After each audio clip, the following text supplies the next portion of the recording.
ભાજપ વિરુદ્ધ ઉતરી પડ્યા જવાહર ચાવડા, કહ્યું ભાજપને દીપડામાંથી ઉંદર બનાવી દીધો।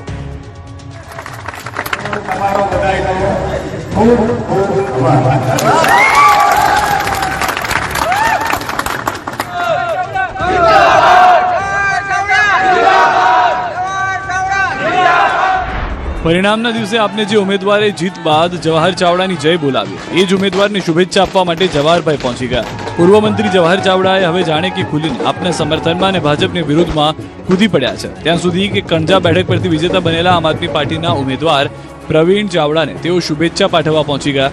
ન માત્ર શુભેચ્છા પાઠવી, પરંતુ નામ લીધા વિના જ ભાજપ પર જાણે કે પ્રહાર કર્યા।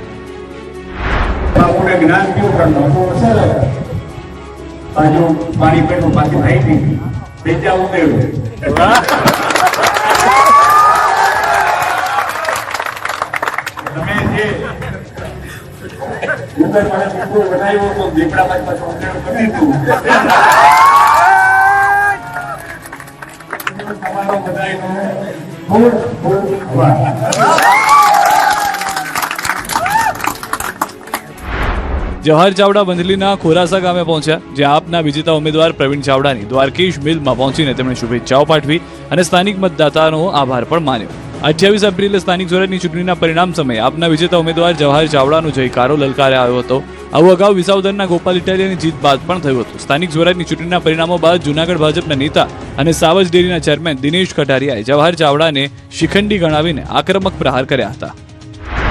તો આખા ગુજરાતની અંદર આમ આદમી પાર્ટી જે કાંઈ હોય તે, વિધાનસભા વિસાવદરની વાત જે કાંઈ હોય તે, પણ માણાવદરની અંદર જેમણે 30 વર્ષ સુધી શાસન કર્યું છે, મારે એમને જડબાતોડ જવાબ દેવો છે કે 30 વર્ષ સુધી 1990 થી જે મને શાસન કર્યું છે અને એના ગઢની અંદર એમનું આખું ખાનદાન જ્યારે પીઠ પાછળ પિતામાં ભીષ્મ એમ કહેતા કે જ્યારે શિખંડીના સ્વરૂપમાં, જ્યારે એને શિખંડીના રૂપની અંદર જ્યારે માણાવદર વિધાનસભાના કાર્યકર્તાઓને હેન કેન પ્રકારે ડિસ્ટર્બ કરવા માટે અને પીઠ પાછળ ખંજોર ભકવા માટેના પ્રયત્ન કર્યા છે, ત્યારે માણાવદરની જનતાને, માણાવદરના ભારતીય જનતા પક્ષના તમામ કાર્યકર્તાઓને ખૂબ ખૂબ અભિનંદન પાઠવું છું।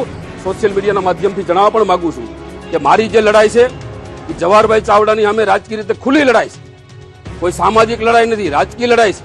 અને જે કોઈને લડાઈ લડવી આવતા દિવસોની અંદર વિધાનસભા પણ ટૂંક સમયમાં આવનારી છે, આગામી ગ્રામ પંચાયતોની પણ ચૂંટણી આવનારી છે।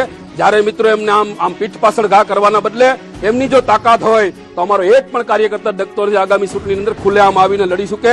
અમે પણ કાર્યકર્તા એના માટે સજ્જ થઈ